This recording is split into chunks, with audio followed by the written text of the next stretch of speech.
අද ඉඳලා මං හිතන්නේ මැයි මාසේ 30 වෙනිදා වෙනකල් සෑහෙන සැලකිය යුතු දවස් ප්‍රමාණයක් ජයසත් සේවයි මෙහෙම හම්බෙන්න. ගොඩක්ම සතුට සර් මේ වැඩේ මේ මාසේ කරන්නේ ඔයාගෙන් රුපියලක්වත් අය කරන්නේ නැතු. පටන් ගද්දිම ඔය කියලා පටන් ගන්නම්. ඔයාට ෆිට නම් ඔයා මගේ පේපර් ක්ලාස් එකට එන මාසේ ඉඳලා එන්න. විනාඩි 5 මූ හරියන චරිතයක් නෙමෙයි කියලා මීටින් එකෙන් අයින් වුණොත් ඒ මීටින් නැති කරගන්නේ මාර වටින දෙයක්. හැබැයි මූ මොනවා හරි කියන නිකක් අමුතු જાතිය එකෙක් කියලා හිතලා. අය කාලක් හිටියනම් ඔබට ඊළඟ පැය කාලෙ ඉන්න හිතෙන. ඒ නිසා හොඳට අහගනි මම මේ කියන දේ. අද මගේ ටාගට් එක තමයි අද පන්තිය ඉවර වෙනකොට උඹට ඕන ඩබල් එන්ට්‍රියක් කියන්න පුළුවන් වෙන්න.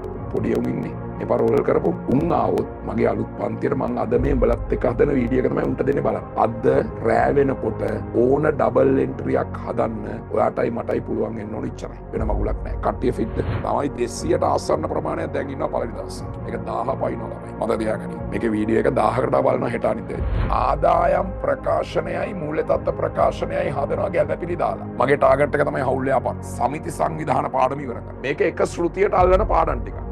එක ශ්‍රුතියට අල්ලන පාඩම් ටිකක්.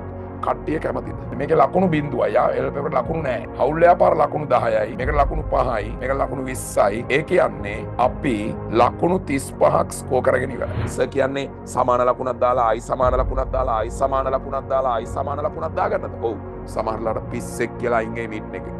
මොන පිස්සෙද්ද මේ විකාර කියලා අයින් වෙන්න. කරන්න දෙයක් නැහැ බා. පවට පින් දෙන්න බෑනේ. හැබැයි අල්ලන් ඉන්නේ උන්ට තේරෙනවා තව විනාඩි 5කින් මෙයාකා මාර ක්‍රමයක් කතා කරා. ඔයා හොඳට මතක තියාගන්න දෙන්න ඉන්නේ දෙපැත්තේ නම් දෙපැත්ත වැඩි වෙන්න ඕන. දෙන්න ඉන්නේ දෙපැත්තේ නම් දෙපැත්ත වැඩි වෙන්න ඕන. කීයකින්ද? 40000කින් වැඩි කරන්න. විදුලිය දන්නේ. කොළ කෑල්ලෙන් තමයි හොයාගන්නේ. සමන් ගිනුමක් අඳිනද සර් විදුලිය කියලා. ඇඳ නැති වෙලා ගිය සබ්ජෙක්ට් එක නේද හැදෙන්නේ. නිකමට මට කියපන් මේ මීට් එකේ ඉන්න එකෙක් තව 5 දෙනෙක්ට මේක කිව්වා. අර ගාල්ලේ දිස්ත්‍රික්කයේ 15 වෙනියා ගත්ත කෙල්ල.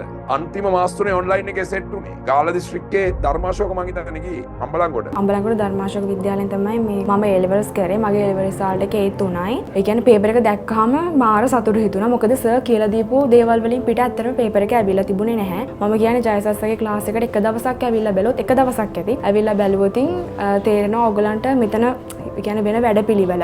සර් අපිට හොඳ ෂෙඩියුල් එකක් හදලා දීලා වැඩ කරන්න ඕන විදිය කියලා දුන්නා. කියලා තකාණියක් මොරටුව නැලා කියනවා. ජයසත් සර් ඔයාගේ විතරමයි මම අන්තිම මාස 3 ගියේ. මම අහලත් නෙමෙයි. වීඩියෝ එකකුත් ගහලා දෙනවා. අවංකවමයි කියන්නේ. ඔයාගේ ළඟට account සෑල මම ගොඩ ගියා. සර් මම මගේ යාළුවට සර් ගැන කියනවා.